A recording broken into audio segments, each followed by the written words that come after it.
So you want to own a Ferris wheel. Raise the steel, sell the view. Watch the line form. Here is the strange part. A Ferris wheel is about the simplest money machine ever built. A wheel of steel that turns slowly, sells the same view over and over, and costs almost nothing to run once it is standing. And that exact machine has bankrupted some of the most sophisticated developers on Earth. One wheel in New York burned through hundreds of millions of dollars and never turned a single paying rotation. Look at the two ends of it. In London, a wheel beside the river is one of the most profitable paid attractions in Europe. Across the ocean, a taller, costlier wheel collapsed into one of the great construction disasters of the decade. Same machine, opposite ledgers. By the end of this video, you will know exactly how both are true. What a wheel actually costs, from a carnival ride you can tow behind a truck to a 9-figure landmark, where the money really comes from. And the one thing that decides whether a wheel prints money or buries the person who built it. The buy-in price here spans an almost absurd range, and it hides two completely different businesses. Down at the bottom sits the traveling carnival wheel, the kind that folds onto a trailer and shows up at the county fair. The used one starts around $250,000. A permanent mid-sized wheel for a regional park runs $500,000 to $1 million. These are machines. You buy one, you bolt it down or you tow it, and you operate it. Up at the top sits something else entirely. A giant observation wheel, a permanent city landmark, is not a machine. It is a building plus a machine plus a brand, all at once. London's Eye cost about £70 million to raise in the year 2000. New York's wheel on Staten Island was pitched at $250 million and blew past that many times over. These are not ride purchases. They are construction projects the size of a stadium. So, you are either buying a ride or building a landmark. Two totally different games wearing the same round shape. And almost everyone who gets hurt in this business got hurt confusing the second one for the first. What you inherit. Buy into the big version, and three things come with it.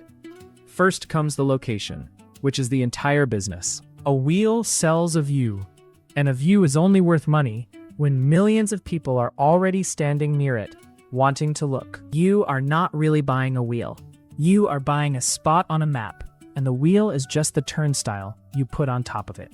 Second comes the engineering and the safety load. A giant wheel is a permanent structure carrying the public hundreds of feet into the air. That means constant inspection, real maintenance, wind limits that stop it on the roughest days, and an insurance bill to match the height. Third comes the capital hangover. If you built it, you are carrying the debt on a structure that cost as much as a skyscraper. And that debt does not care whether today's line is long or empty. That wheel turns the same in a crowd or in the rain. Your loan payment turns up either way. The revenue layers. 5 ways a wheel makes money. And the good operators run all 5. Number 1. Standard tickets. A view for a set price, sold over and over with enormous throughput. That is the base. Number 2. Premium capsules. A private pod, a glass of champagne, skip the line, all at a fat markup over the standard fare. Number 3. Events and private hire. Proposals, weddings, corporate buyouts of a capsule or the whole wheel for a night. Number 4. Naming rights and sponsorship. Here is the quiet giant. A famous wheel can sell its name to a brand for a very large annual check. Money that lands whether the weather is good or bad. Number 5. Photos, the gift shop, the food. Classic attraction upsells that follow every ticket. And the throughput is the secret weapon. A wheel like the London Eye carries 800 people in a single turn, all day, every day. Millions of riders a year, each paying real money on a structure that barely notices they are there. Listen to that again. Here is the single comparison that explains the whole business. London's Eye draws close to 4 million riders a year, had an adult ticket of more than £30. Do that arithmetic, and it is a torrent of money on a wheel that cost about £70 million and costs very little to spin. It works for one concrete reason. It sits in a city that hosts around 30 million tourists a year, right next to the most photographed landmarks in the country. That view was already worth a fortune. The wheel just started charging for it. Now, the same machine in the wrong place. New York's wheel on Staten Island was going to be the tallest on Earth. It started at $250 million. Costs spiraled toward $600 million, then toward $1 billion. Its contractor walked off the job. The money ran dry, and in the year 2018, it was canceled. After roughly $450 million had already gone into the ground. It never carried one paying passenger, and the finished parts were auctioned off. Listen to that again. Same machine, a wheel that turns and sells a view. In London, it prints a fortune. On Staten Island, it swallowed nearly $500 million and never moved. Steel was never the difference. The crowd beneath it was the difference. Remember, a Ferris wheel is not a ride. It is a toll booth on a view, and a toll booth is worth exactly what the traffic walking past it is worth. The ledger. So what does it actually cost to run one? Start with the construction debt, that giant number, spread across decades of payments. On a landmark wheel, it dwarfs everything else on the page. Then, maintenance and inspection, because it is a safety-critical structure, and it is never allowed to slide. Then staff, which is the pleasant surprise here. A wheel runs with a small crew compared to the money it takes in. Very few people are needed to keep it turning. Then insurance, the opposite of pleasant, because you are lifting the public hundreds of feet up, and the premium reflects it. Then comes the weather. A wheel stops in high wind, and a wet, cold season empties the line. You cannot store good weather, and a bad run of it hits you straight in the revenue. And underneath everything, the site itself. Either the rent on a prime piece of ground, or the capital you have locked into owning it. Best locations on Earth are not cheap, and the wheel only works on the best locations. The trap. Here's the trap. In one sentence, everyone wants to build the tallest one. Because the record is the marketing, every new developer reaches for the world's tallest, and each wheel is bigger, taller, and far more expensive than the last. Costs spiral before the thing ever opens. New York's wheel is the monument to this. A race to be the tallest that doubled the budget, then doubled it again, and collapsed. That wheel itself is simple. The ego bolted onto it is what wrecks people. Build a wheel for what the view is worth, and it is a money machine.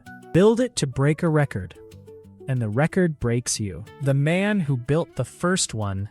The whole category is named after one man, and his story is the paradox in a single life. His name was George Washington Gale Ferris Jr., a bridge engineer from Pittsburgh. In the year 1893, Chicago was staging a World's Fair, and the organizers were desperate for something to outdo the Eiffel Tower, which had stunned the world at the Paris Fair 4 years earlier. Chicago's fair director stood up at a banquet and challenged America's engineers to answer it. Everyone else proposed a taller tower. Ferris proposed a wheel. Everyone thought he was insane. They called it impossible, reckless, a thing that would surely collapse with a load of people on it. So, Ferris put up much of his own money to prove them wrong, and what he built was staggering for its time. 264 feet tall, 36 cars, each holding up to 60 people, more than 2,000 riders turning in the sky at once. It worked beyond anyone's dreams. The wheel carried tens of thousands of people a day at 50 cents a head, and it brought in close to $750,000, a genuine fortune then, and it rescued the finances of the entire fair. And here's the dark half, and it is the whole lesson of this channel. When the fair closed, Ferris said the organizers had cheated him and his investors out of their share of that money. He spent his last 2 years drowning in lawsuits and debt. That wheel made a fortune, yet the man who invented it died 3 years later, in 1896, bankrupt and alone in a Pittsburgh hotel at the age of 37. The machine printed money, and its creator still went broke. It has been doing exactly that to people ever since. The biggest failure. Which brings us back to the wheel that never turned. New York's wheel was planned for the Staten Island waterfront, a 630-foot giant that would have been the tallest observation wheel in the world, selling the Manhattan skyline as its view. Its projections were glorious. 4 million riders a year, revenue that would beat the observation deck of the Empire State Building. Then reality arrived. Its budget started near $250 million. Engineering disputes and delays pushed it towards $600 million, and eventually estimates ran close to $1 billion. Its main contractor, the very same firm that had built the London Eye, got into a bitter payment fight with the developer and walked off the job.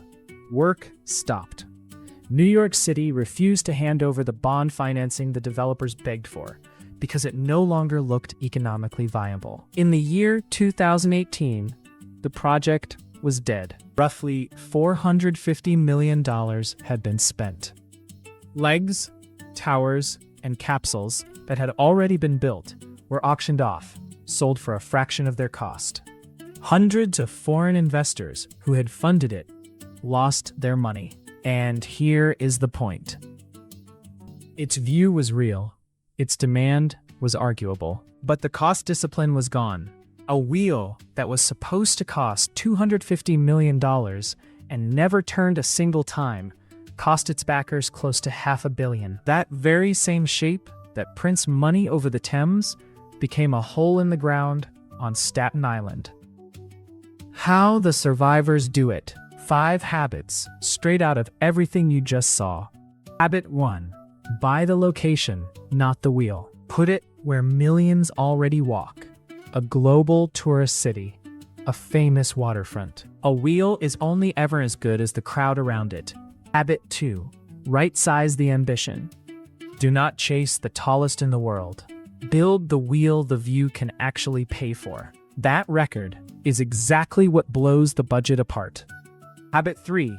Stack every revenue line. Naming rights, premium capsules, events, and photos, not just standard tickets. A sponsor's check alone can carry a huge share of the year. Habit 4.